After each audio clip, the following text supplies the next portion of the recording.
बेखौ होननायनि सिगांनो गिबि नोंथांमोननि खौरां बिलाइनिसिम बरबरि 41थि बाथौ फुजा आफादनिफ्राय जोङो साबायखर होग्रोनो जाबाय। लोगोसेयावनो बेफोरखौ फिननायनि होनायनि सिगांनो गासै बर' रायजो आरो जोंनि हामलायग्रा हारिनि गुबुन हारिनि गासैनोबो जोङो हामलायनाय बावहरग्रोनाय जाबाय आरो गासैनिबो अनसायनायखौ जोङो नोंथांमोननि खौरां बिजोंनि गेजेरजोंनो गिबि हांख्रायग्रोनाय जाबाय। देग्लाय 41थि जोंनि बाथौ फुजा फोरबो, बे फोरबोखौ जोङो 8 साननि हाबाफारि लानानै गोबां हाबाफारिजों गोबां गुबुन हाबाफारि लाखिनानै जों फालिनो लादों। जेरै होनोबा गिबियावनो जोंहा बादायलायनाय हाबाफारिफोर दोङो, फेसन बादायलायनाय दोङो आरो लोगोसेयावनो जोङो नैबेहाय बिराद गोगोमै पार्क लाखिदो।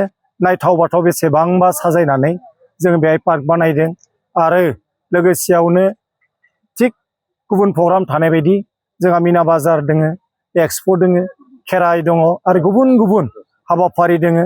लोगोसेयावनो सा सानजा भारतनि देरसिन खेराइ सार्कास दिन्थिफुंनाय निउ नर्थ इस्ट सार्कास जोङो लाखिदों। जाय सार्कासआ नर्थ इस्टनि गंसे गेदेर सार्कास आरो गोबां माने बेयाव दिन्थिफुंनाय दोङो।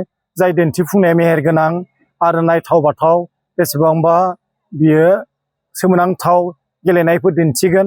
आरो बेखायनो नोंथांमोननि खौरां बिजोंनि गेजेरजों रायजोनिफ्राय जों लुबैदों बे प्रग्रामाव नोंथांमोननि अनसायनाय आरो मदद सिरिबां लुबैनानै जोङो नोंथांमोननि मददखौ हांख्रायनाय जाबाय नैबे खौरां बिजोंनि गेजेरजों।